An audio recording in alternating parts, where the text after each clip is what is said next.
Hi there. This quick video will go through the user interface changes that you'll see in PocketSmith following the recent budget analysis upgrades. Let's kick off with the budget page. Crucial elements have been given a lift on this page with better spacing and clarity for key numbers. The budget analysis panel that appears when you click on your total budget summary has been upgraded, which we'll also discuss in more depth later. In addition, you're also now able to access a quick breakdown of your total budgets by category when you hover over the budgeted bar at the top of the page. The budget analysis panel has been completely overhauled. The previous analysis panel was limited in the information it provided, and some key concepts were unclear, especially when you have rollover budgeting added. Now, however, there are clearer sections within the analysis panels, so it's easy to see what is going on in your budget. A new key concept of your effective budget for a category has been introduced, which helps clarify the impact that rollover has on your current budget. Rollover deficits and surpluses then impact this effective budget through either overspending or surplus adjustments. These adjustments are clickable for more information.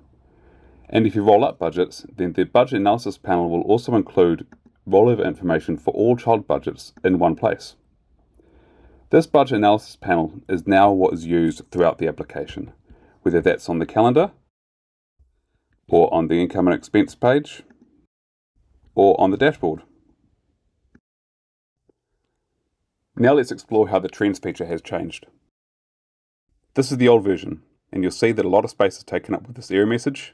The pop-up appears on hover and obscures your view. The y-axis on the chart has a hard stop at 0, and rollover data is also only indicated through the grey line on the chart. The new version uses available space much better, without any obtrusive error messages. The budget analysis panel is always available on the right and switches automatically on hover. When you click on a bar in the chart, that analysis section is then locked, so you can easily interact with it. Then, you can also use these arrows next to the lock icon to change the analysis period that you're viewing. In this new version, your budget data is the central focus, with rollover information being more subtly shown as a shaded background. If you want to dig into your rollover information, you can flick on Highlight Rollover, which brings the rollover data to the foreground, where you can see your daily rollover balances over the time period. These changes also apply when viewing a parent category that you've rolled up budgets into as well, so that analysing budgets for a parent category is much easier. You can click to see a breakdown for each month, inspect the rollover data within each category, and then also track rollover surpluses and deficits, which apply to that parent category. We've also added a brand new chart for budget analysis as well, called the Burn Down chart. This is available from the button that appears in the budget analysis panel throughout the application.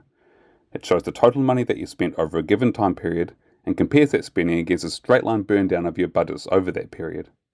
This lets you track how close you're sticking to your budget over time and pinpoint days when overspending may have started. The burn down responds to the date range that you're analysing, so you can view your burn down for a category over any date range. For example, this burn down chart over a 6-month time period. And that's it for this update video. For additional details, please check out the post on our blog, which goes through other changes not discussed here, as well as some background and information on our future plans. Thanks for watching.